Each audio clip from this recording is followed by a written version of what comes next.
Are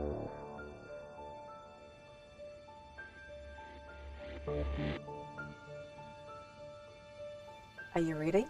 It's going to be a wild ride. I was cooking our first feed in a week. We'd been on meth for 5 days and nights. No food or sleep and very little to drink. We were wrecked.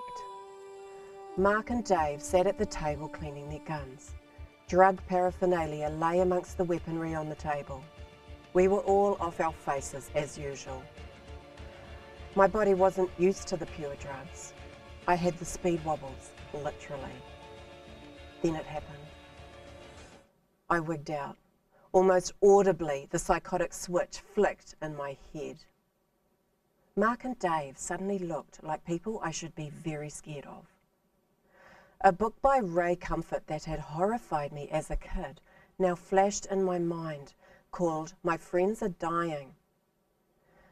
The cover had a heavily tattooed guy sitting at a blue Formica table shooting up drugs.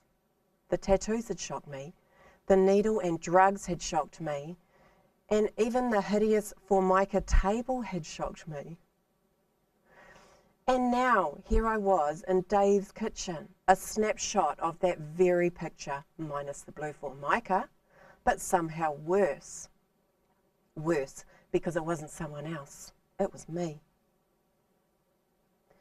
Everything they were saying about their plan to kill me made perfect sense, or so I thought. This was Drug-Induced Psychosis 101, and it was no hypothetical study. I imagined rubber sheets rolling out and my blood spilling as they filmed their evil movie. My breathing became convulsive gasps. Everything was so hardcore. I couldn't cope. The phone rang. Dave continued discussing the imaginary movie production with the caller. It all made perfect sense. Oh no, my parents. They'd raised me just for this purpose, to die in this sick movie. My sister was in on it too, as were all my friends. An emotional tsunami of betrayal, grief and fear overwhelmed me. All strength left my fingers. The sizzling fry pan clashed harshly to the floor. The guys jumped. What the? Those steaks cost me my last $10, shouted Dave. I backed towards the door, not taking my eyes off them for a second. I was out the door and up the driveway. By the time Mark came to his senses, I was already at the gate. I turned and fled. Wait up! What's the matter? He bellowed. I was the fastest woman on earth at that moment. Knowing he'd have to punch me out cold to stop me, Mark instituted Plan B. Pursuit. I burst into the corner store with Mark close behind. Please, I have to use the phone, I begged. No, sorry, you cannot be using the phone. I ran. There was no one to ring anyway. Everyone I knew was in on it. Every house on every street that whizzed past me was in on it. My imagination created film sets in every house, waiting just in case I chose that house to run into. Each car that passed was cruising to do a drive-by shooting. Mark gave up the chase and dragged his butt back to Dave's place. Pack everything up, she's flipped. Call G and get him over here. He can dump everything. The cops will be here any minute. They didn't really know me either, so prepared for the worst. They moved quickly, filling a couple of rubbish bags with the bare essentials. Guns and drugs mostly. I found a place to hide in a vacant lot and tried to morph into some trees to be invisible from the road.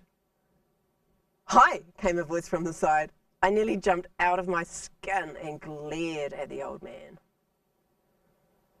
Are you okay? He asked. I held his gaze, backing away. He was in on it. I can get my wife. She can help you. You can use the phone if you want to call someone. Okay, I squeaked, but he was still in on it. Here's the phone. You can ring your friend.